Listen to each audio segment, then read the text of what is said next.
What's up guys, it's Philip Cup, and today we're reviewing Another Crab's Treasure. Another Crab's Treasure is a Souls-like game where you play as a crab named Krill. Krill gets his shell essentially stolen, so he goes on a grand adventure, murdering everybody in his way to get his home back. After completing the game, there are some key things that stood out to me while playing. For my review of the game, I'm going to touch on these points and give it a score at the end. And as usual, I'm going to break down the things with the good, the okay, and the meh. So starting things off with the good, the things that made the game shine. The game has a beautiful and imaginative environment. Another Crab's Treasure does a very good job of piecing together different elements to create a beautiful and creative landscape, where the ocean residents use the resources before them to create recognizable items. Enemies would have creative uses for various pieces of trash as armor and weapons. Flags would be made out of ketchup packets, and the different hats the residents wear would definitely have you viewing trash in a different perspective. The game has many different types of shells. The variety of shells that are available in the game makes you want to collect them all. Each one has their own stats that can affect your playstyle and give you the edge that you need in a difficult battle. The size of the shells affect how much defense you have and how mobile you'll be. Larger shells will offer more defense, but expect to be a lot slower. The shells have a special ability that when using Umami, the game's magic system, would allow you to use additional attacks, buffs, or heals in the game.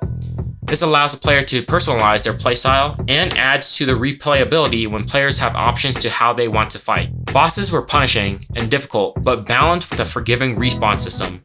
It allows a player to get right back into the fight without having to worry about collecting their plastics or having to run across a map to get their stuff back like in normal encounters. Instead, you can focus on strategizing for the boss fight itself.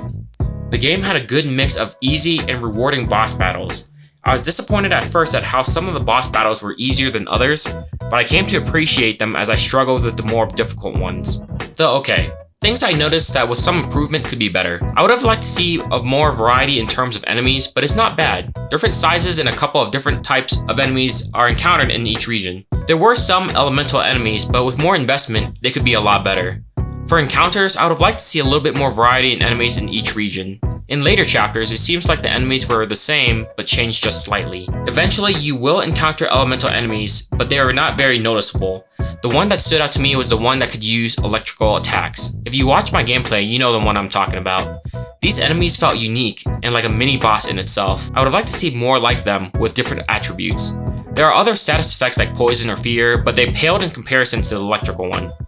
When there were unique enemies, they really stood out and made an impact because they were unexpected or just straight up terrifying.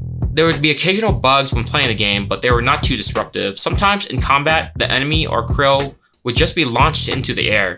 This made the fights more challenging if your camera was not focused on the enemy, since you would have to track down the enemy again before they killed you.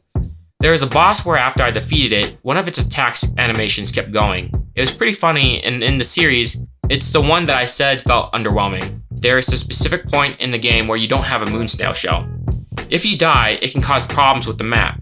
During this bug, my map would not function correctly. Explored areas would still be dark or reset to unexplored upon death. Then suddenly, the entire map would be explored. And finally, the meh. I wish that the weapon system was as creative as the shell system. Krill is stuck with the same weapon the whole game. You are able to upgrade the weapon to be stronger, but it would still be the same weapon.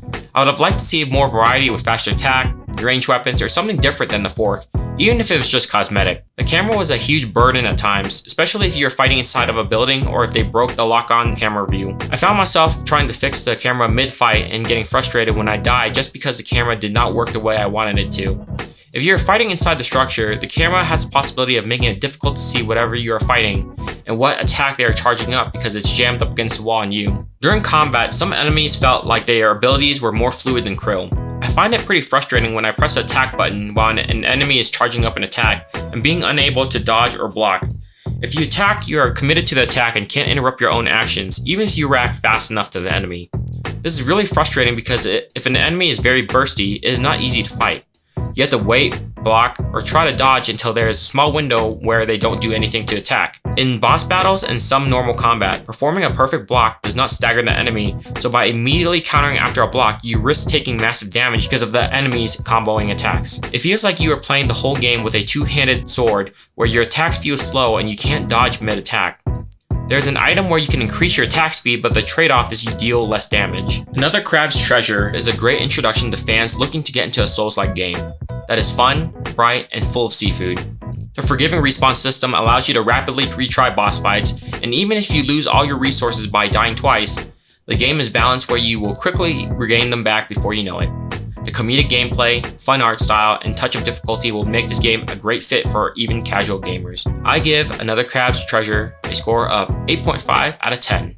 It is definitely worth playing, and I would highly recommend it to other players. Leave a comment below, tell me if you agree or disagree with the score. Thanks everybody for watching. Please consider leaving a like and subscribe if you want to, and I will see you guys in the next video.